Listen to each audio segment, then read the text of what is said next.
हरिः ओम् जन्माद्यस्य यतोऽन्वयादितरतश्चार्थेष्वभिज्ञस्वराट् तेने ब्रह्महृदाय आदिकवये मुह्यन्ति यं सूरयः तेजो वारिमृदां यथा विनिमयो यत्र त्रिसर्गो मृषा धाम्ना स्वेन सदा निरस्तकुहकं सत्यं परं धीमहि निगमकल्पतरोर्गलितं फलं शुकमुखादमृतद्रवसंयुतम् पिबत भागवतं रसमालयं मुहुरहो रसिकाः भुवि भावुकाः दारिद्र्यदुःखज्वरदाहितानां मायापिशाचीपरिमर्दितानां संसारसिन्धौ परिपातितानां क्षेमाय वै भागवतं प्रगर्जति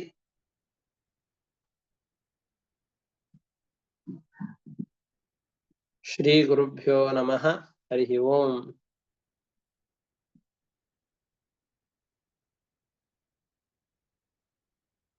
ಪ್ರಹ್ಲಾದನ ಮುಂದುವರಿದಂತಹ ಭಗವಂತನ ಸ್ತೋತ್ರದ ಕಥಾನಕಗಳನ್ನ ಭಾಗಗಳನ್ನ ನೋಡ್ತಾ ಹೋಗೋಣ. ಇಲ್ಲಿಯವರೆಗೆ ತಿಳಿಸಿದಂತೆ ಪ್ರಹ್ಲಾದರಾಜರು ತನಗೆ ಬ್ರಹ್ಮನ ಪದವಿಯಿಂದ ಆರಂಭಿಸಿಕೊಂಡು ಜಗತ್ತಿನಲ್ಲಿರುವ ಯಾವ ಅನರ್ಘ್ಯವಾದ ಸಂಪತ್ತು ಅಂತ ಇದೆಯೋ ಆ ಎಲ್ಲ ಸಂಪತ್ತುಗಳನ್ನ ಕೊಟ್ಟರು ನನಗೆ ಆ ಸಂಪತ್ತುಗಳು ಬೇಡ, ನಿನ್ನ ದಾಸರ ದಾಸ್ಯವನ್ನು ಕೊಡು ಸಾಕು. ಮೊದಲಿಗೆ ನನ್ನನ್ನ ನಿನ್ನ ಬಳಿಯಲ್ಲಿ ಸೆಳೆದುಕೋ ಅಂತ ಹೇಳಿದ. ಅದಕ್ಕಿರುವಂತಹ ಮತ್ತೊಂದು ಉಪಾಯ, ನಿನ್ನ ಭಕ್ತರ ಸಂಘವನ್ನು ನನಗೆ ಕೊಡು. ನಿನ್ನ ಭಕ್ತರು ಅಂತ ಯಾರಿದ್ದಾರೋ ಆ ಭಕ್ತರ ಜೊತೆಯಲ್ಲಿ ನನ್ನನ್ನ ನೀನು ಎಣಿಸಿಕೋ ಅಂತ ಹೇಳಿ ಇನ್ನಷ್ಟು ತನಗೆ ಈ ಸಂಸಾರದ ಮೇಲೆ ಆಸಕ್ತಿ ಇಲ್ಲ ಅನ್ನೋದನ್ನ ತನ್ನ ಮಾತಿನಿಂದ ಪ್ರಕಟ ಮಾಡ್ತಾ ಇದ್ದಾನೆ. ನಾವು ಅನೇಕ ಭೋಗ ಪದಾರ್ಥಗಳ ಬಗ್ಗೆ ಕೇಳ್ತಾ ಇರ್ತೇವೆ. ಇದು ನಾವೆಲ್ಲ ಹೇಳ್ತಾ ಇರೋದು, ಪ್ರಹ್ಲಾದರಾಜರು ಹೇಳ್ತಾ ಇರೋದು. ಯಾಕೆ ಅಂತಂದ್ರೆ ನಾವು ಆಕರ್ಷಕವಾದ ಭೋಗ ಪದಾರ್ಥಗಳನ್ನು ಕೇಳ್ತಾ ಇದ್ದೇವೆ ಅಂತಂದ್ರೆ ನಮಗೆ ಬಹಳ ಅಪರೂಪ ಅನ್ನಿಸುವಂತಹದ್ದು ಬೇಕಾದಷ್ಟಿದೆ ಜಗತ್ತಿನಲ್ಲಿ. ಆದ್ರೆ ಪ್ರಹ್ಲಾದ ಆ ಥರ ಹೇಳೋದಕ್ಕೆ ಅದಕ್ಕೊಂದು ಬೇರೆ ತೂಕ ಇದೆ. ಯಾಕೆ ಅಂತಂದ್ರೆ ಅವನ ತಂದೆ ಬಳಿಯಲ್ಲಿ ಇಲ್ಲದೆ ಇರುವಂತಹ ಸಂಪತ್ತೇ ಇಲ್ಲ. ಎಲ್ಲ ಸಂಪತ್ತನ್ನು ಅವನು ಅಪಹಾರ ಮಾಡಿದ್ದಾನೆ ಅಥವಾ ತನ್ನ ವಶದಲ್ಲಿ ಇಟ್ಟುಕೊಂಡಿದ್ದಾನೆ.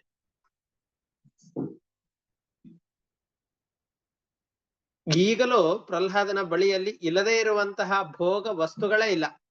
ಅಂತಹ ಪ್ರಹ್ಲಾದ ಹೇಳ್ತಾ ಇದ್ದಾನೆ, ಈ ಭೋಗ ವಸ್ತುಗಳ ವಿಷಯದ ಆಕರ್ಷಣೆ ಬಹಳ ಸೊಗಸು. ಯಾರಾದ್ರೂ ಆ ಥರದ ಪದಾರ್ಥಗಳ ಬಗ್ಗೆ ಹೇಳ್ತಾ ಇದ್ದಾರೆ ಅಂತಂದ್ರೆ ಅದನ್ನ ಕೇಳಿ ಮನಸ್ಸೋತು ಬಿಡ್ತೇವೆ. ಅದು ಬೇಕು ಅಂತ ನಮ್ಮ ಮನಸ್ಸಿನಲ್ಲಿ ಆಸೆಗಳೆಲ್ಲ ಚಿಗುರೊಡೆಯತ್ತೆ.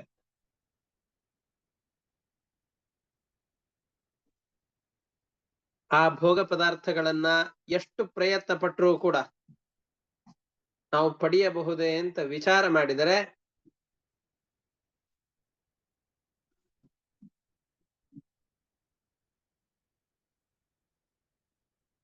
ಸಾಧ್ಯ ಇಲ್ಲ ಅಂತ ಅನಿಸುತ್ತೆ. ಮರೀಚಿಕೆಯ ಹಾಗೆ ಅಂತ ಹೇಳ್ತಾರೆ. ಮರಳುಗಾಡಿನಲ್ಲಿ ಹೋಗುವಾಗ ದೂರದಲ್ಲಿ ಯಾವುದೋ ಒಂದು ಪದಾರ್ಥ ಕಾಣುತ್ತೆ, ನೋಡಿದಾಗ ಬಹಳ ಆಕರ್ಷಕ ಅಂತ ಅನ್ನಿಸಿಕೊಳ್ಳುತ್ತೆ. ನೀರು ಕಾಣಿಸುತ್ತೆ, ಬಾಯಾರಿದವನು ಅದ್ರ ಹತ್ರಕ್ಕೆ ಅಂತ ಹೋಗ್ತಾನೆ, ನೀರಲ್ಲ ಬರೀ ಮರಳಷ್ಟೇ. ಅದರ ಬೆನ್ನಟ್ಟಿಕೊಂಡು ಹೋಗ್ತೇವೆ. ಆದರೆ ಆ ಪದಾರ್ಥದ ಸಮೀಪಕ್ಕೆ ನಾವು ಹೋಗುವಷ್ಟರಲ್ಲಿ ಆಗಲೇ ನಮಗೆ ವಾರ್ಧಕ್ಯ ಬಂದ್ಬಿಟ್ಟಿರತ್ತೆ. ಮುಪ್ಪು ನಮ್ಮನ್ನ ಆವರಿಸಿ ಬಿಡತ್ತೆ, ದೇಹದಲ್ಲಿ ರೋಗಗಳೆಲ್ಲ ಬಂದಿರತ್ತೆ. ಈ ದೇಹ ರೋಗಗಳ ಉತ್ಪತ್ತಿ ಸ್ಥಾನ. ಈ ಶರೀರವನ್ನಿಟ್ಟುಕೊಂಡು ನಾವು ಯಾವುದೋ ಒಂದು ಧಾವಂತದಲ್ಲಿ ಎಂದಿಗೂ ಸಿಗದೇ ಇರುವಂತಹ ತೃಪ್ತಿಯನ್ನ ಹುಡುಕಿಕೊಂಡು ಓಡಿ ಹೋಗ್ತಾ ಇರ್ತೇವೆ. ಆದರೆ ಎಷ್ಟು ಬಾರಿ ಈ ತರದ ಪ್ರವಚನಗಳನ್ನ, ಮಾತುಗಳನ್ನ ಹಿರಿಯರಿಂದ ಹೇಳಿದ್ರು ನಮ್ ಯಾರಿಗೂ ಜೀವನದಲ್ಲಿ ವೈರಾಗ್ಯ ಬರೋದಿಲ್ಲ. ನಮಗ್ ಗೊತ್ತಿದೆ, ನಮಗೆ ಎಷ್ಟು ಬೇಕು ಅಂತ ಅನ್ನಿಸಿದ ಪದಾರ್ಥಗಳನ್ನು ನಾವು ತೆಗೆದುಕೊಂಡ್ರು ನಮ್ಮ ಬೇಕುಗಳು ಎಂದಿಗೂ ಖಾಲಿ ಆಗೋದೇ ಇಲ್ಲ. ಈ ಬೇಕು ಹೋಗತ್ತೆ, ಮತ್ತೊಂದು ಬೇಕು ಅನ್ನೋದು ಬಂದ್ಬಿಡತ್ತೆ.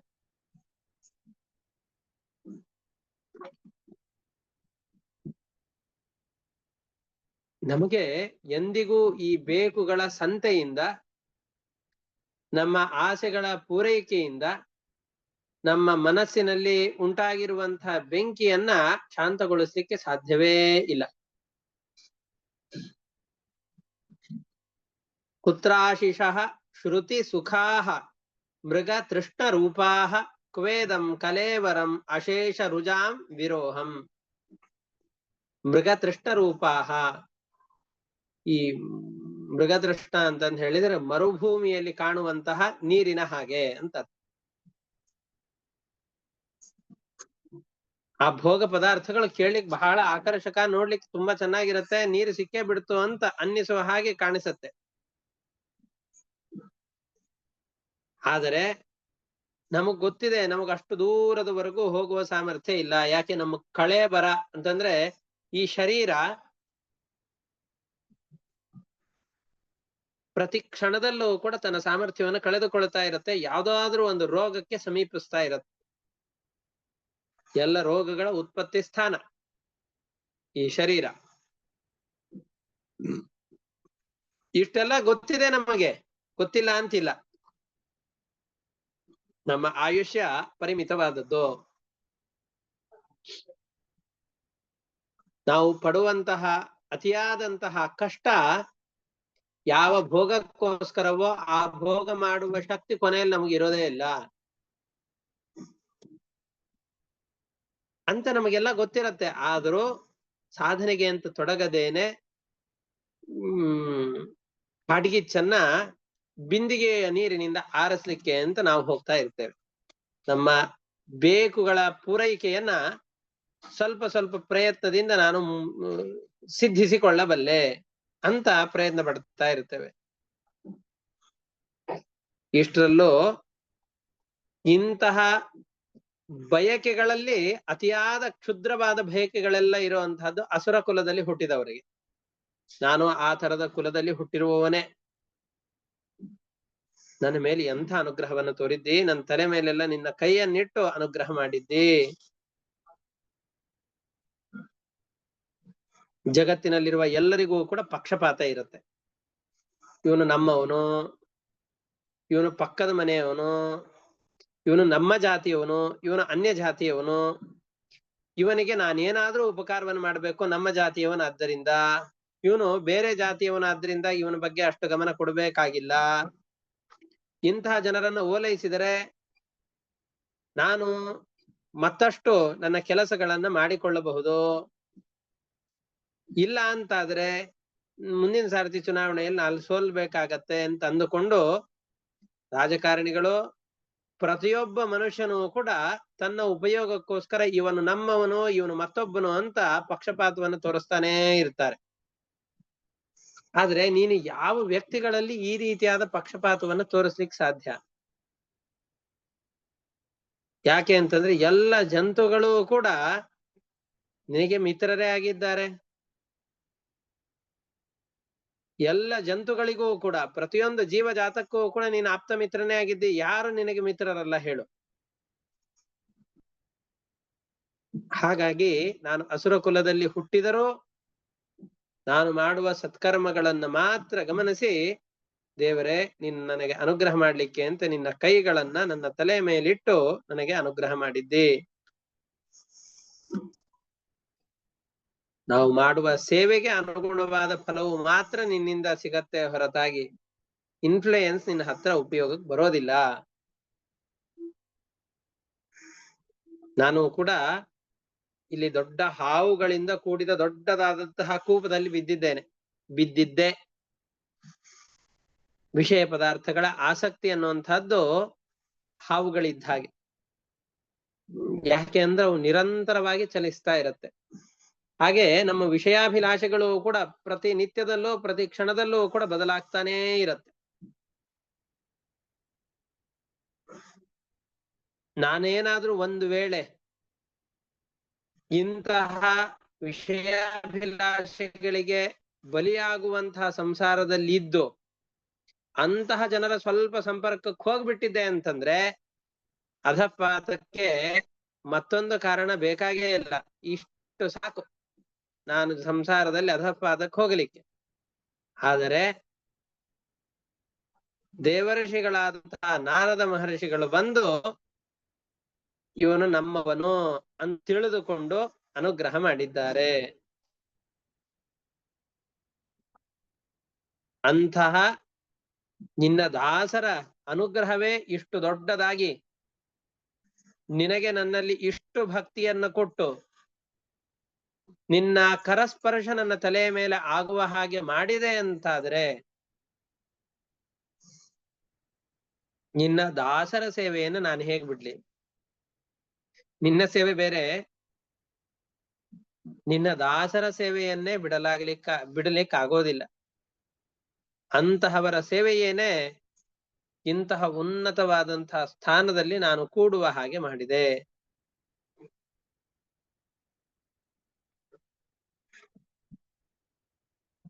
ನೀನು ಇಲ್ಲಿ ಬಂದು ನನ್ನ ಪ್ರಾಣ ರಕ್ಷಣೆಯನ್ನು ಮಾಡಿದ್ದಿ. ನನ್ನ ತಂದೆಯನ್ನ ಸಂಹಾರ ಮಾಡಿದ್ದಿ. ಯಾವುದಕ್ಕೋಸ್ಕರ?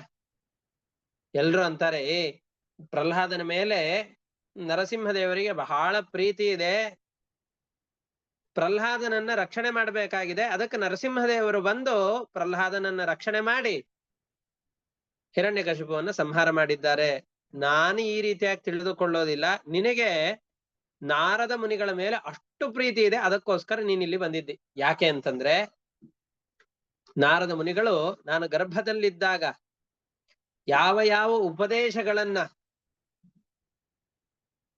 ಕೊಟ್ಟಿದ್ದಾರೋ ಆ ಉಪದೇಶಗಳನ್ನೇ ಕೇಳಿದ್ದೇನೆ, ಅದನ್ನ ನಂಬಿದ್ದೇನೆ ಅಷ್ಟೆ. ಒಂದು ವೇಳೆ ನೀನಿಲ್ಲಿ ಬರದೇ ಇದ್ದಿದ್ರೆ ನಾರದರ ಮಾತಿನ ಮೇಲೆ ನನಗೆ ಅವಿಶ್ವಾಸ ಬರ್ಲಿಕ್ಕೆ ಅವಕಾಶ ಇತ್ತು. ಮುಂದೆ ಯಾರು ನಾರದರಂತಹ ಮಹಾತ್ಮರ ಮಾತುಗಳನ್ನು ನಂಬಿ ಜೀವನದಲ್ಲಿ ನಿನ್ನ ಆರಾಧನೆಯನ್ನ ಯಾರೂ ಮಾಡ್ತಾ ಇರ್ಲಿಲ್ಲ. ನಿನ್ನ ಭಕ್ತರಲ್ಲಿ ಅವಿಶ್ವಾಸವನ್ನ ತೋರಿಸ್ತಾ ಇದ್ರು. ಹಾಗಾಗಬಾರದು. ನಿನ್ನ ಭಕ್ತರಲ್ಲಿ ಯಾರಿಗೂ ಅವಿಶ್ವಾಸ ಉಂಟಾಗಬಾರದು ಎಂಬಂತಹ ಏಕೈಕ ಕಾರಣದಿಂದ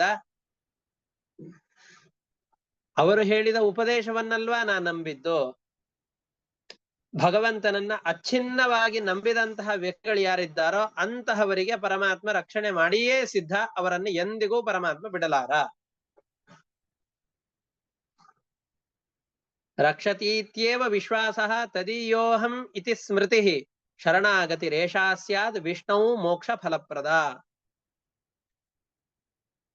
ಭಗವಂತನಲ್ಲಿ ಶರಣಾಗೋದು, ಪರಮಾತ್ಮ ನಮ್ಮನ್ನ ರಕ್ಷಣೆ ಮಾಡಿಯೇ ಸಿದ್ಧ.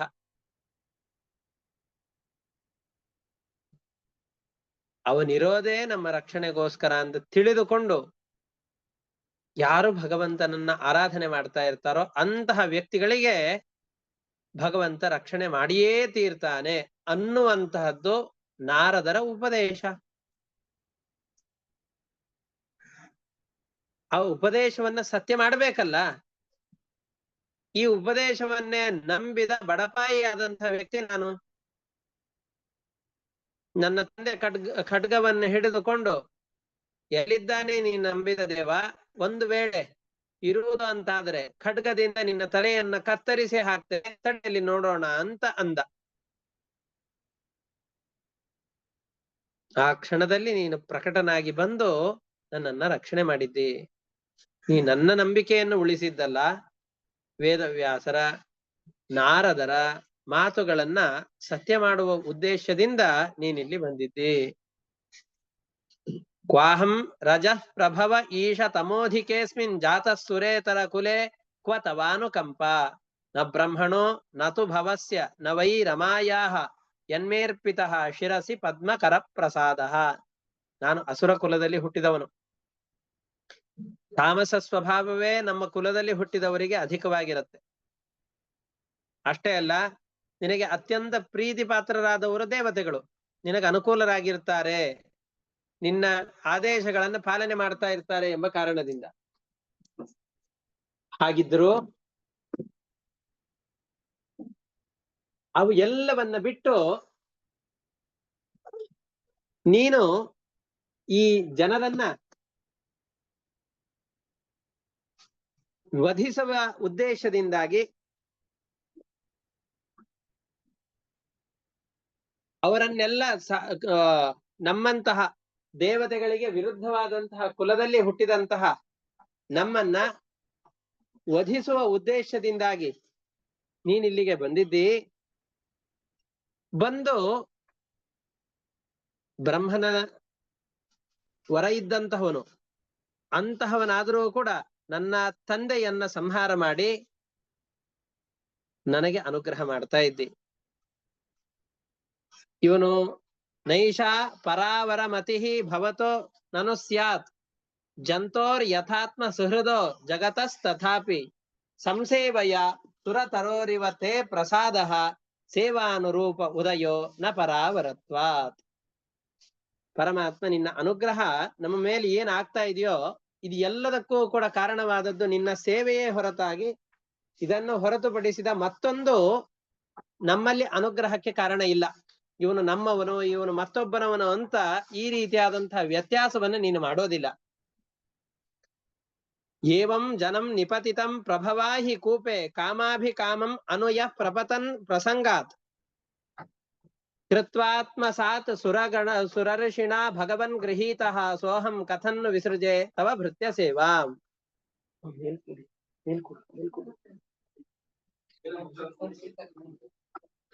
ನಾವೆಲ್ಲ ಈ ಭಯಂಕರವಾದಂತಹ ಸಂಸಾರದಲ್ಲಿ ಬಿದ್ದು ಬಹಳ ದುಃಖ ಪಡ್ತಾ ಇದ್ದೇವೆ.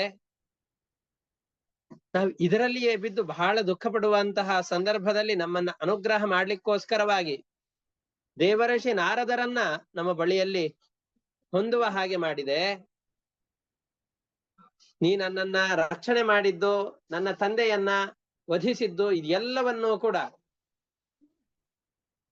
ಯಾವುದೋ ಒಂದು ದೊಡ್ಡ ಉದ್ದೇಶ ಇದೆ ಅನ್ನೋ ಕಾರಣದಿಂದಾಗಿ, ಅಥವಾ ನನ್ನ ಮೇಲೆ ಪ್ರೀತಿ ಇದೆ ಎಂಬ ಉದ್ದೇಶದಿಂದ ನೀನು ಮಾಡಿದ್ದಲ್ಲ, ಹೊರತಾಗಿ ಭಗವಂತನ ತನ್ನ ಭಕ್ತರನ್ನ ತಾನು ರಕ್ಷಣೆ ಮಾಡಿಯೇ ಸಿದ್ಧ, ಭಕ್ತರ ಮಾತನ್ನ ಸತ್ಯ ಮಾಡಿಯೇ ಸಿದ್ಧ ಅಂತ ಏನು ಮಾತಿದೆಯೋ ಅದನ್ನ ಸತ್ಯ ಮಾಡುವ ಉದ್ದೇಶದಿಂದ ಅಷ್ಟೇ ನೀನಿಷ್ಟೆಲ್ಲ ಕರ್ಮವನ್ನ ಮಾಡ್ತಾ ಇದ್ದಿ. ಇಲ್ಲಿ ನಿನ್ನ ನಾರದರ ಮಾತನ್ನ ಸತ್ಯವಾಗಿ ಮಾಡಬೇಕು ಅಂತ ಹೇಳ್ತಾ ಇದ್ದೀರಿ. ಆ ನಾರದರ ಮಾತನ್ನ ಸತ್ಯವಾಗಿಸಬೇಕಲ್ಲ. ನಾರದರು ನನಗೇನು ಉಪದೇಶವನ್ನು ಕೊಟ್ಟಿದ್ದಾರೋ ಆ ಉಪದೇಶವನ್ನ ಸತ್ಯ ಮಾಡಿಸಬೇಕಲ್ಲ. ಅದಕ್ಕೋಸ್ಕರವಾಗಿ ಪರಮಾತ್ಮ ನೀನಿಲ್ಲಿ ಬಂದಿದ್ದಿ. ನಿನ್ನ ದಾಸರ ಸೇವೆಯನ್ನ ನನಗೆ ಮತ್ತಷ್ಟು ಕೊಡು ಅಂತ ಕೇಳ್ತಾ ಇದ್ದಾರೆ. ಮತ್ಪ್ರಾಣ ರಕ್ಷಣಂ ಅನಂತ ಪಿತುರ್ವಧಂಚ ಮನ್ಯೇ ಸ್ವಭೃತ್ಯ ಋಷಿ ವಾಕ್ಯಂ ಋತಂ ವಿಧಾತುಂ ಖಡ್ಗಂ ಪ್ರಗೃಹ್ಯ ಯದವೋಚತ್ ಸದ ಅಸದ್ವಿಧಿತ್ಸು ತ್ವಾಂ ಈಶ್ವರೋ ಮದಪರೋ ಅವತುಕಂ ಹರಾಮಿ. ನೀನು ನನ್ನನ್ನು ಇಲ್ಲಿ ರಕ್ಷಣೆ ಮಾಡ್ತಾ ಇದ್ದಿ ಅಂತಂದ್ರೆ ಅದಕ್ಕೆ ಕಾರಣವಾದಂತಹದ್ದು ನಿನ್ನ ಭಕ್ತರ ರಕ್ಷಣೆಯನ್ನು ಮಾಡಬೇಕು ಅನ್ನುವ ಉದ್ದೇಶಕ್ಕಿಂತ ನಿನ್ನ ಭಕ್ತರ ಮಾತನ್ನ ಸತ್ಯಗೊಳಿಸಬೇಕು ಎಂಬಂತಹ ಒಂದು ರೀತಿ ಬಹಳ ಉನ್ನತವಾದಂತಹದ್ದು. ಆ ಕಾರಣದಿಂದ ನೀನಿಲ್ಲಿ ರಕ್ಷಣೆಗೆ ಅಂತ ಬಂದಿದ್ದಿ. ವೇದವ್ಯಾಸರ ಭಾಗವತದ ಗ್ರಂಥದ ಪ್ರಾರಂಭದಲ್ಲಿ ಹರಿಸ್ ಸರ್ವೇಷು ಭೂತೇಷು ಭಗವಾನ್ ಆಸ್ತೆ ಈಶ್ವರ. ನಾರದರು ಪ್ರಹ್ಲಾದನಿಗೆ ಉಪದೇಶವನ್ನು ಮಾಡುವ ಸಂದರ್ಭದಲ್ಲಿ ಭಗವಂತ ಎಲ್ಲ ಪ್ರಾಣಿಗಳಲ್ಲೂ ಇರ್ತಾನೆ, ಎಲ್ಲ ವಸ್ತುಗಳಲ್ಲೂ ವ್ಯಾಪಿಸಿಕೊಂಡಿರ್ತಾನೆ. ಯತ್ ಸರ್ವತ್ರ ತದೀಕ್ಷಣಂ. ಭಗವಂತ ಪ್ರತಿಯೊಂದು ವಸ್ತುಗಳಲ್ಲೂ ಕಾಣಿಸ್ತಾ ಇರ್ತಾನೆ. ಪ್ರತಿಯೊಂದು ವಸ್ತುಗಳ ನಿಯಾಮಕತ್ವ ಪರಮಾತ್ಮನಲ್ಲಿದೆ ಅಂತ ನಾರದರು ಹೇಳಿದ್ದಾರಲ್ಲ. ಎಲ್ಲ ವಸ್ತುಗಳಲ್ಲಿ ಇಲ್ಲವಾದಲ್ಲಿ ಪರಮಾತ್ಮ ನನ್ನನ್ನು ರಕ್ಷಣೆ ಮಾಡ್ಲಿಕ್ಕೆ ಹೇಗೆ ಸಾಧ್ಯ? ರಕ್ಷಣೆಗೆ ಬಂದಿದ್ದಾನೆ ಅಂತಂದ್ರೆ ಎಲ್ಲ ಸಂದರ್ಭದಲ್ಲೂ ಎಲ್ಲ ಕಡೆಯಲ್ಲೂ ಇದ್ದಾನೆ ಅಂತ ವಿಶ್ವಾಸ ಕ್ರಮವಾಗಿ ಪ್ರಹ್ಲಾದನಿಗೆ ಹೆಚ್ಚುತ್ತಾ ಹೋಗಿತ್ತು. ಅದನ್ನ ಸತ್ಯವಾಗಿಸಬೇಕು, ದೃಢವಾಗಿಸಬೇಕು ಅಂತ ಪ್ರಹ್ಲಾದರ ಅನುಗ್ರಹಕ್ಕಿಂತ ನಾರದರ ಮಾತನ್ನ ಸತ್ಯಗೊಳಿಸುವಂತಹ ಕಾರಣದಿಂದ ತಾವಿಲ್ಲಿ ಬಂದಿದ್ದೀರಿ.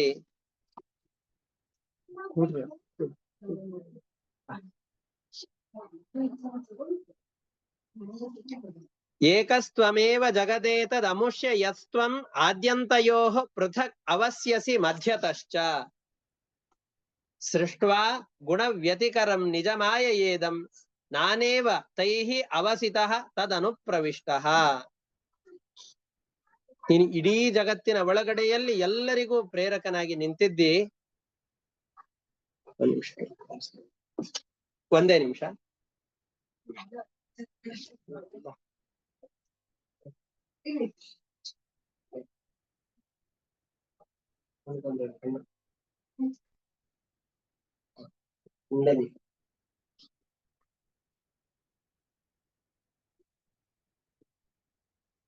ಒಂದೇ ನಿಮಿಷ.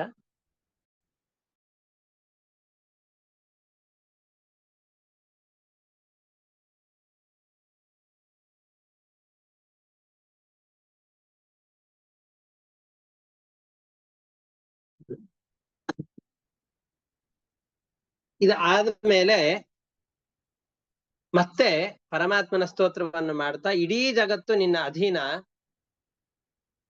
ನಿನ್ನ ಅಧೀನವಾದ ಇಡೀ ಜಗತ್ತನ್ನ ಅವರವರ ಯೋಗ್ಯತೆಗೆ ಅನುಗುಣವಾಗಿ ಸೃಷ್ಟಿ ಮಾಡಿ ಎಲ್ಲ ಪದಾರ್ಥದ ಒಳಗಡೆಯಲ್ಲಿ ನೀನು ಪ್ರವೇಶ ಮಾಡಿದ್ದಿ.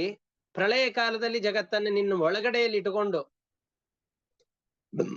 ವಟಪತ್ರದಲ್ಲಿ ನೀನು ಮಲಗಿರ್ತಿ.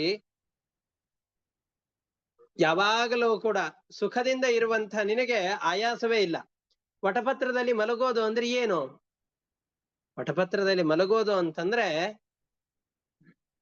ಹಾಗೆ ನಾವೆಲ್ಲ ನಿದ್ದೆಯಿಂದ ಎಚ್ಚರವಾದ ಮೇಲೆ ಹಾಗೆ ಕಣ್ಣು ಮುಚ್ಚಿಕೊಂಡು ಯೋಚನೆ ಮಾಡ್ತಾ ಇರ್ತೇವಲ್ಲ, ಆ ತರದ ಯೋಚನೆ. ಯೋಗ ನಿದ್ರೆ, ಭೋಗ ನಿದ್ರೆ ಅಲ್ಲ.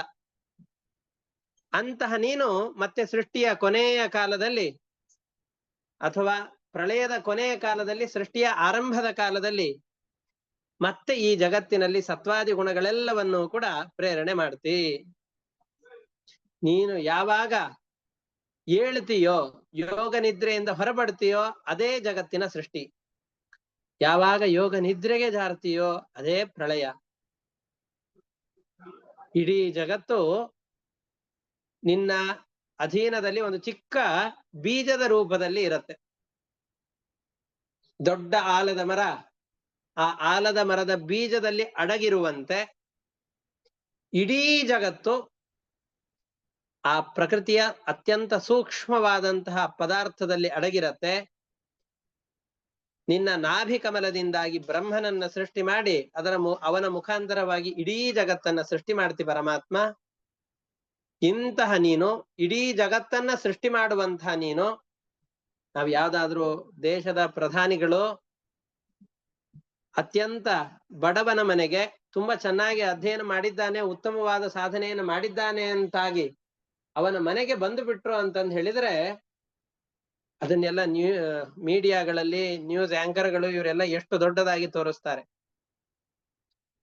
ಬರೀ ಒಂದು ದೇಶಕ್ಕೆ ಒಡೆಯನಾದಂತಹ ವ್ಯಕ್ತಿ ಬಂದ ಅಂತಂದ್ರೆ ಇಷ್ಟೆಲ್ಲ ಸುದ್ದಿ ಆಗುವಾಗ, 14 ಲೋಕಗಳಿಗೂ ಒಡೆಯನಾದಂತಹ ಪರಮಾತ್ಮ ಇಲ್ಲಿ ಬರ್ತಾ ಇದ್ದಾನೆ ಅಂತಂದ್ರೆ ಅದು ಎಷ್ಟು ದೊಡ್ಡ ಸುದ್ದಿ ಅದು.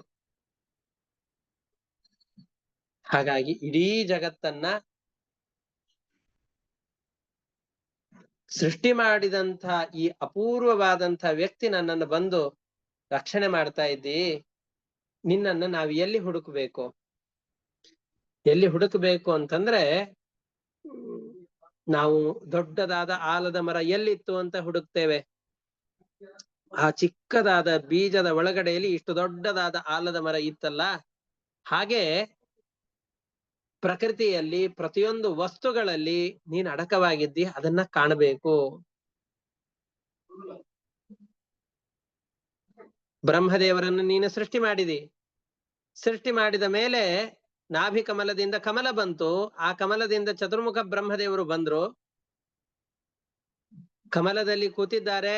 ಎದ್ದು ನೋಡಿದರೆ ಎಲ್ಲ ಕಡೆಯಲ್ಲಿ ಗಾಢವಾದ ಕತ್ತಲು, ಎಲ್ಲ ಕಡೆಯಲ್ಲೂ ನೀರು, ಬೇರೆ ಏನೂ ಕಾಣಿಸ್ತಾ ಇಲ್ಲ.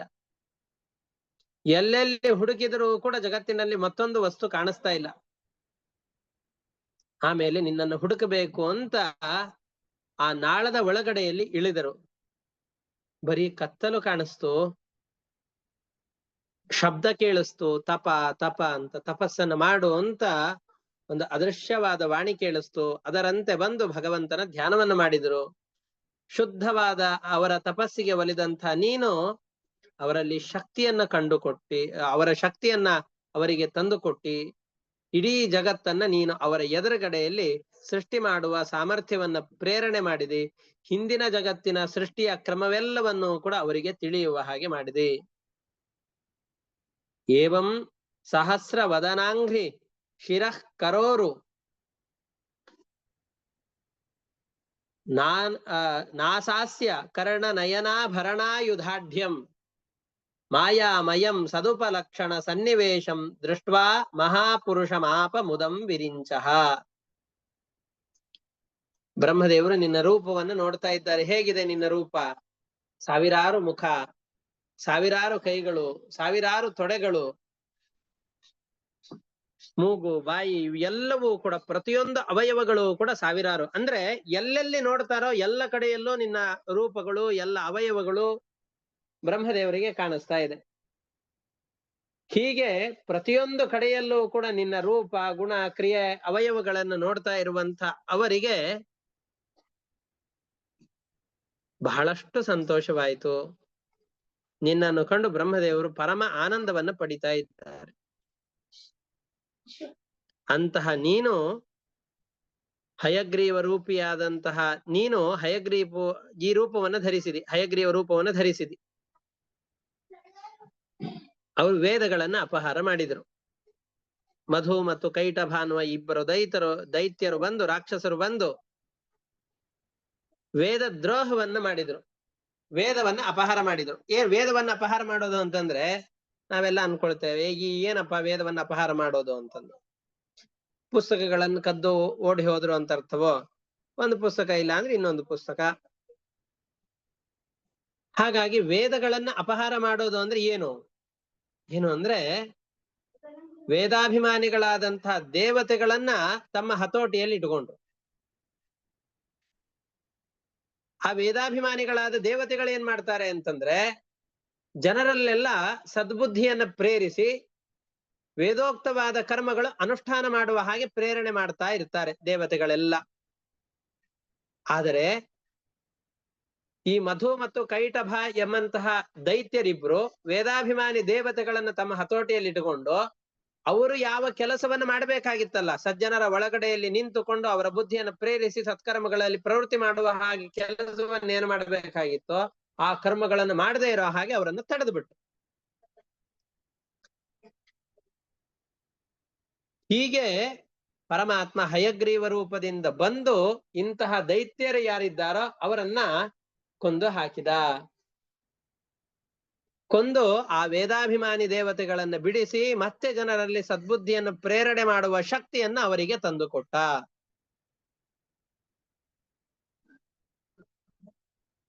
ತಸ್ಮೈ ಭವಾನ್ ಹಯಶಿರಸ್ತನುವಂ ಚ ಬಿಭ್ರತ್ ವೇದದ್ರೋಹೌ ಅತಿಬಲೌ ಮಧು ಕೈಟಭಾಖ್ಯೌ ಹತ್ವಾ ಅನಯತ್ ಶ್ರುತಿಗಣಾಶ್ಚ ರಜಸ್ತಮಶ್ಚ ಸತ್ವಂ ತವ ಪ್ರಿಯತಮಾಂ ತನುಮಾಮನಂತಿ. ವೇದದ್ರೋಹಿಗಳು ವೇದಾಭಿಮಾನಿ ದೇವತೆಗಳನ್ನ ಸೆರೆಯಲ್ಲಿಟ್ಟು ಅವರಿಂದ ಆಗಬೇಕಾದ ಕೆಲಸಗಳು ಆಗದೇ ಇರುವಂತೆ ಮಧುಕೈಟಭರೆಂಬಂತಹ ದೈತ್ಯರು ಅವರನ್ನ ತಡೆದಾಗ ಅವರನ್ನ ಸಂಹರಿಸಿ ದೇವತೆಗಳನ್ನ ಬಿಡುಗಡೆಗೊಳಿಸಿ ಅವರಿಂದ ಆಗಬೇಕಾದ ಸತ್ಕರ್ಮ ಪ್ರೇರಣೆಯನ್ನ ಮಾಡಿಸಿ ಸಜ್ಜನರಿಗೆಲ್ಲ ಉತ್ತಮವಾದಂತಹ ಕರ್ಮಗಳನ್ನ ಮಾಡ್ಲಿಕ್ಕೆ ಅನುಷ್ಠಾನ ಮಾಡ್ಲಿಕ್ಕೋಸ್ಕರ ಅನುಗ್ರಹ ಮಾಡಿದ ದೊಡ್ಡ ವ್ಯಕ್ತಿ ನೀನು. ಹೀಗೆ ಮನುಷ್ಯನಾಗಿ ಅವತಾರ ಮಾಡಿದ್ದಿ, ರಾಮಕೃಷ್ಣಾದಿ ರೂಪಗಳನ್ನ ಧರಿಸಿಕೊಂಡು. ಮತ್ಸ್ಯ ಕುರ್ಮಾದಿ ವರಾಹ ಹಯಗ್ರೀವ ರೂಪಗಳನ್ನ ಧರಿಸಿಕೊಂಡು ಅವತಾರ ಮಾಡಿದ್ದಿ. ಕಪಿಲ ರೂಪದಿಂದ ಋಷಿಯಾಗಿ ಅವತಾರ ಮಾಡಿದ್ದಿ. ದೇವತೆಯಾಗಿ ಇಂದ್ರನ ತಮ್ಮನಾಗಿ ಉಪೇಂದ್ರನಾಗಿ ಅವತಾರ ಮಾಡಿದ್ದಿ. ಈ ಎಲ್ಲ ಅವತಾರಗಳನ್ನ ಮಾಡಿ ಈ ನಟರೆಲ್ಲರೂ ನಟನೆಯನ್ನು ಮಾಡ್ತಾರೆ. ಯಾಕೆ ಅಂದ್ರೆ ತಮ್ಮ ಜೀವನೋಪಾಯ ಆಗಬೇಕಲ್ಲ. ಹಾಗೆ ಜೀವನೋಪಾಯಕ್ಕೋಸ್ಕರ ಅಂತ ನಟನೆ ಮಾಡ್ತಾ ಇದ್ದೀಯೋ ಆ ತರದ ಜೀವನೋಪಾಯಕ್ಕೋಸ್ಕರ ಅಲ್ಲ, ಲೋಕದ ರಕ್ಷಣೆಗೋಸ್ಕರವಾಗಿ ನೀನು ಈ ಅನೇಕ ಅವತಾರಗಳನ್ನ ಮಾಡ್ತಾ ಇದ್ದಿ. ಅನೇಕ ಅವತಾರಗಳನ್ನ ಮಾಡಿ ಲೋಕಗಳನ್ನ ರಕ್ಷಣೆ ಮಾಡ್ತಿ, ಲೋಕ ಕಂಟಕರಾದವರನ್ನ ಸಂಹಾರ ಮಾಡ್ತಿ. ಯುಗ ಧರ್ಮಗಳಿಗೆ ಅನುಗುಣವಾಗಿ ಅಂದ್ರೆ ದೇವರು ಎಲ್ಲ ಚೆನ್ನಾಗಿ ವ್ಯವಸ್ಥೆ ಮಾಡ್ತಾನೆ. ಯಾವ ಯಾವ ಯುಗದಲ್ಲಿ ಎಷ್ಟೆಷ್ಟು ಧರ್ಮ ಇರಬೇಕು ಅಂತಿದೆಯೋ ಆ ಪ್ರಮಾಣದಲ್ಲಿ ಧರ್ಮ ಉಳಿಲಿಕ್ಕೆ ಕಂಟಕರಾದಂತಹ ದೈತ್ಯರು ಅಂತ ಯಾರಿದ್ದಾರೋ ಅವರೆಲ್ಲರನ್ನು ಸಂಹಾರ ಮಾಡ್ತಾನೆ. ಕೃತಯುಗದಲ್ಲಿ ಲವಲೇಶದಷ್ಟು ದೈತ್ಯರಿಗೆ ಅವಕಾಶ ಇರಬಾರ್ದು, ಅಧರ್ಮಕ್ಕೆ ಅವಕಾಶವೇ ಇರಬಾರ್ದು, ಎಲ್ಲೋ ಅಧರ್ಮ ಬೆಳಿಬಾರದು. ಹಾಗೆ ಆವಾಗ ರಕ್ಷಣೆ. ತ್ರೇತಾಯುಗದಲ್ಲಿ ಸ್ವಲ್ಪ ಮಟ್ಟಿಗೆ ಅಧರ್ಮ ಪ್ರವೇಶವಾಗತ್ತೆ, ಆದ್ರೆ ಬಹಳವಾಗಿ ಹರಡ್ಲಿಕ್ಕೆ ಬಿಡೋದಿಲ್ಲ. ದ್ವಾಪರ ಯುಗದಲ್ಲಿ ಮಧ್ಯ, ಕಲಿಯುಗದಲ್ಲಿ ಇಲ್ಲ, ಹೆಚ್ಚಿಗೆ ಅಧರ್ಮ ಇರ್ಲಿ ಎಂದು ಬಿಡ್ತಾನೆ. ಅದರ ಮಧ್ಯದಲ್ಲೂ ಕೂಡ ಸಜ್ಜನರು ಸತ್ಕರ್ಮಗಳಲ್ಲಿ ಪ್ರವೃತ್ತಿಯನ್ನು ಮಾಡ್ತಾ ಇದ್ರು ಅಂತಂದ್ರೆ ಅವರಿಗೆ ದೊಡ್ಡದಾದ ಅನುಗ್ರಹವನ್ನು ಮಾಡ್ತಾನೆ. ಪರಮಾತ್ಮ ತುಂಬಾ ಜಾಣ. ಕೃತಯುಗ, ತ್ರೇತಾಯುಗ, ದ್ವಾಪರ ಯುಗ ಎಂಬಂತ 3 ಯುಗಗಳಲ್ಲಿ ಮಾತ್ರ ಅವತಾರವನ್ನು ಮಾಡಿ ತ್ರಿಯುಗ ಅನ್ನುವ ಹೆಸರನ್ನು ಪಡಿತಾನೆ. ಕಲಿಯುಗದಲ್ಲಿ ಪರಮಾತ್ಮನಿಗೆ ಅವತಾರವೇ ಇಲ್ಲ. 3 ಯುಗಗಳಲ್ಲಿ ಮಾತ್ರ ಅವತಾರವನ್ನ ಮಾಡಿ ಜನರಿಗೆ ದುಷ್ಟರ ಸಂಹಾರದ ಮುಖಾಂತರವಾಗಿ ಲೋಕ ಶಿಕ್ಷಣವನ್ನು ಕೊಟ್ಟು ಜೀವನದ ಮೌಲ್ಯಗಳನ್ನ ತೋರಿಸಿಕೊಡುತ್ತೆ. ರಾಮಕೃಷ್ಣಾದಿ ಅವತಾರಗಳಲ್ಲಿ ಮಾನವರಂತೆ ತೋರಿಕೊಂಡು ಮನುಷ್ಯರಾದಂಥವರು ಎಂತಹ ಸಂದರ್ಭಗಳಲ್ಲಿ ಯಾವ ವರ್ತನೆಯನ್ನ ಮಾಡಬೇಕು ಅಂತ ತಿಳಿಸಿಕೊಟ್ಟಿದ್ದೆ. ವರಾಹ ರೂಪದಿಂದ ಪ್ರಾಣಿಯಾಗಿ ಅವತಾರ ಮಾಡಿದ್ದೆ. ನರಸಿಂಹನಾಗಿ ಅರ್ಧ ಮಾನವ ಅರ್ಧ ಪ್ರಾಣಿಯ ರೂಪವನ್ನು ಧರಿಸಿದ್ದೆ. ವೇದವ್ಯಾಸ, ದತ್ತಾತ್ರೇಯ, ಕಪಿಲ ಮುಂತಾದಂತಹ ರೂಪಗಳಲ್ಲಿ ಋಷಿಯ ಹಾಗೆ ಜನರಿಗೆ ಕಾಣಿಸಿಕೊಂಡಿದ್ದೆ. ಯಜ್ಞ, ವಾಮನ ಮುಂತಾದಂತಹ ರೂಪಗಳಲ್ಲಿ ದೇವತೆಯಾಗಿ ಅವತಾರ ಮಾಡಿದ್ದೆ. ಮೀನಾಗಿ ಕಾಣಿಸಿಕೊಂಡಿದ್ದೆ. 3 ಯುಗಗಳಲ್ಲಿ ಮಾತ್ರ ಅವತಾರವನ್ನ ಮಾಡಿ ಆ ಯುಗದ ಧರ್ಮಗಳನ್ನ ಕಾಪಾಡಿ ತ್ರಿಯುಗ ಅಂತ ಹೆಸರನ್ನ ಮಾಡ್ತಾ ಇದ್ದಿ. ನಮಗನ್ಸತ್ತೆ ಅಲ್ಲ, ಕಲ್ಕಿ ಅವತಾರ, ಬುದ್ಧಾವತಾರ ಇವು ಎಲ್ಲವೂ ಕೂಡ ಕಲಿಯುಗದಲ್ಲಿ ಆದದ್ದು, ಬರೀ ತ್ರಿಯುಗದಲ್ಲಿ ಅಷ್ಟೇ ಅಂತ ಹೇಳ್ತಿರಲ್ಲ ಅಂತಂದ್ರೆ ಅದು ಸಂಧಿಯಲ್ಲಿ ಆದ ಅವತಾರ. ಅಂತಂದ್ರೆ ಬುದ್ಧಾವತಾರ ಕಲಿಯುಗ ಮತ್ತು ದ್ವಾಪರ ಯುಗದ ಮಧ್ಯದ ಬಾರ್ಡರ್ ಅಲ್ಲಿ ಆದ ಅವತಾರ. ಕಲಿಯುಗ ಪ್ರಾರಂಭವಾದ ಮೇಲೆ ಅವತಾರವಿಲ್ಲ. ಕಲ್ಕಿ ಅವತಾರವೂ ಕೂಡ ಕಲಿಯುಗ ಮುಗಿದು ಇನ್ನೇನು ಕೃತಯುಗ ಪ್ರಾರಂಭವಾಗಬೇಕು ಅನ್ನುವ ಸಂಧಿ ಕಾಲದಲ್ಲಿ ಆದಂತಹ ಅವತಾರವೇ ಹೊರತಾಗಿ ಕಲಿಯುಗದಲ್ಲಿ ಆದಂತಹ ಅವತಾರವಲ್ಲ. ಹಾಗಾಗಿ ಪರಮಾತ್ಮನ ಅವತಾರಗಳೇನಿದ್ರೂ ಕೂಡ ಈ 3 ಯುಗಗಳಲ್ಲಿ ಆ ಕಾರಣದಿಂದ ಪರಮಾತ್ಮ ನಿನ್ನನ್ನು ತ್ರಿಯುಗ ಅಂತ ಕರೀತಾ ಇದ್ದಾರೆ. ನನ್ನ ಮನಸ್ಸು ಇದನ್ನ ನಾವು ಹೇಳ್ತಾ ಇರೋದಲ್ಲ, ಪ್ರಹ್ಲಾದರಾಜರು ಹೇಳ್ತಾ ಇದ್ದಾರೆ. ಇತ್ತಂ ನೃತಿರ್ಯಗ್ ಋಷಿ ದೇವ ಝಷಾವತಾರೈಹಿ ಲೋಕಾನ್ ವಿಭಾವಯಸಿ ಹಂಸಿ ಜಗತ್ ಪ್ರತೀಪಾನ್ ಧರ್ಮಂ ಮಹಾಪುರುಷ ಪಾಸಿ ಯುಗಾನುವೃತ್ತಂ ಛನ್ನಃ ಕಲೌ ಯದಭವಃ ತ್ರಿಯುಗೋಥ ಸತ್ವಂ. ತ್ರಿಯುಗ ಅಂತ ನೀನು ಕರೆಸಿಕೊಂಡಿದ್ದೆ. ಅಷ್ಟೇ ಅಲ್ಲ, ನನ್ನ ಮನಸ್ಸು ಇಷ್ಟೆಲ್ಲ ಚೆನ್ನಾಗಿ ಕಥೆಯನ್ನು ಹೇಳ್ತಾ ಇರುವಂತಹ ಪ್ರಹ್ಲಾದರಾಜರು ಹೇಳ್ತಾ ಇದ್ದಾರೆ, ನನ್ನ ಮನಸ್ಸು ಬಹಳ ಕಲುಷಿತವಾಗಿ ಬಿಟ್ಟಿದೆ. ನಿನ್ನ ಕಥೆಗಳನ್ನ ಕೇಳಬೇಕು ಅಂತ ನನ್ನ ಮನಸ್ಸಿನಲ್ಲಿ ಆಸಕ್ತಿಯೇ ಹುಟ್ಟೋದಿಲ್ಲ.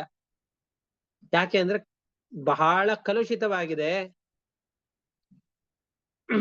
ಆ ಕಾರಣದಿಂದ ನನ್ನ ಮನಸ್ಸು ಯಾವಾಗ್ಲೂ ಸುಖವಾಗಿರಬೇಕು ಅಂತ ತವಕ ಪಡ್ತಾ ಇರುತ್ತೆ. ಎಲ್ಲಿಯಾದ್ರೂ ಲವಲೇಶದಷ್ಟು ಸುಖ ಸಿಗತ್ತೆ ಅಂದ್ರೆ ಆ ಸುಖವನ್ನು ಪಡೆಯೋದು ಹೇಗೆ ಅಂತ ನನ್ನ ಮನಸ್ಸು ಬಯಸತ್ತೆ ಹೊರತಾಗಿ ನಿನ್ನ ಕಥಾಶ್ರವಣದಲ್ಲಿ ಸ್ವಲ್ಪ ಮಾತ್ರಕ್ಕೂ ಕೂಡ ನನ್ನ ಮನಸ್ಸು ಹಾತೊರೆಯೋದಿಲ್ಲ.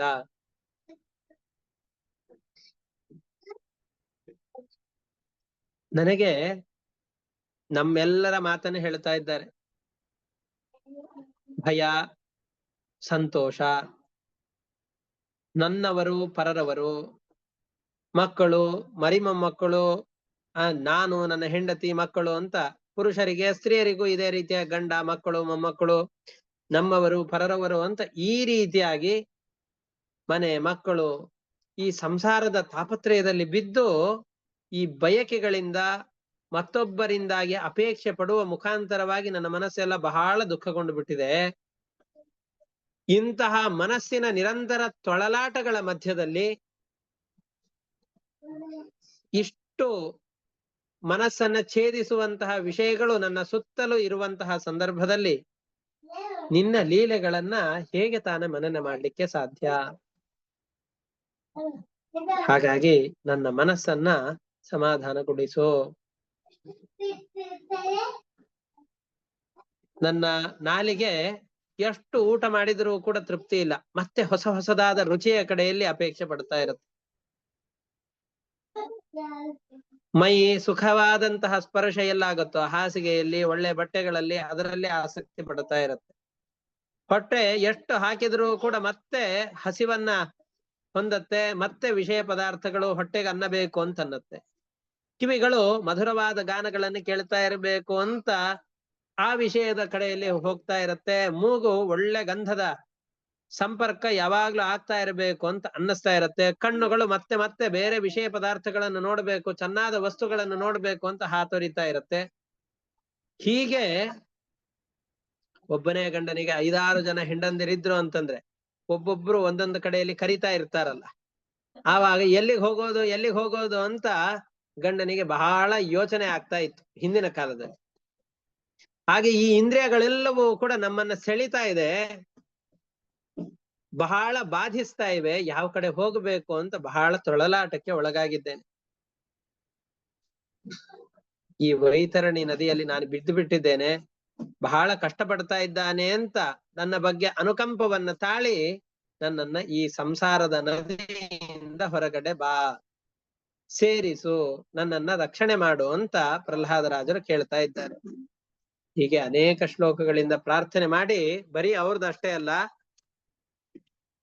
ನಮ್ಮ ಬಗ್ಗೆಯೂ ಕೂಡ ಕೇಳ್ಕೊಳ್ತಾರೆ. ಬರೀ ನನ್ನನ್ನಲ್ಲ, ಈ ಭಕ್ತರನ್ನು ಕೂಡ ಉದ್ಧಾರ ಮಾಡು ಅಂತ ನಮ್ಮೆಲ್ಲರ ಪರವಾಗಿ ನಮ್ಮನ್ನು ಕೂಡ ಉದ್ಧಾರ ಮಾಡು ಅಂತ ಪ್ರಹ್ಲಾದರಾಜರು ಪ್ರಾರ್ಥನೆ ಮಾಡ್ತಾರೆ. ಆ ಪ್ರಾರ್ಥನೆಯ ಪ್ರಕಾರವನ್ನ ಮುಂದೆ ಗಮನಿಸೋಣ ಅಂತ ಹೇಳ್ತಾ ಇಂದಿನ ಪಾಠವನ್ನ ಇಷ್ಟಕ್ಕೆ ಮುಕ್ತಾಯ ಮಾಡ್ತಾ ಇದ್ದೇನೆ. ಹರಯೇ ನಮಃ. ಶ್ರೀ ಕೃಷ್ಣಾರ್ಪಣಮಸ್ತು. ಅನೇನ ಭಾವಿ ಯತ್ ಪುಣ್ಯಂ ತೇನ ಪ್ರೀಣಾತು ಕೇಶವ. ಹರಯೇ ನಮಃ. ಶ್ರೀ ಕೃಷ್ಣಾರ್ಪಣಮಸ್ತು. ಎಲ್ಲರಿಗೂ ನಮಸ್ಕಾರ. ಧನ್ಯವಾದಗಳು.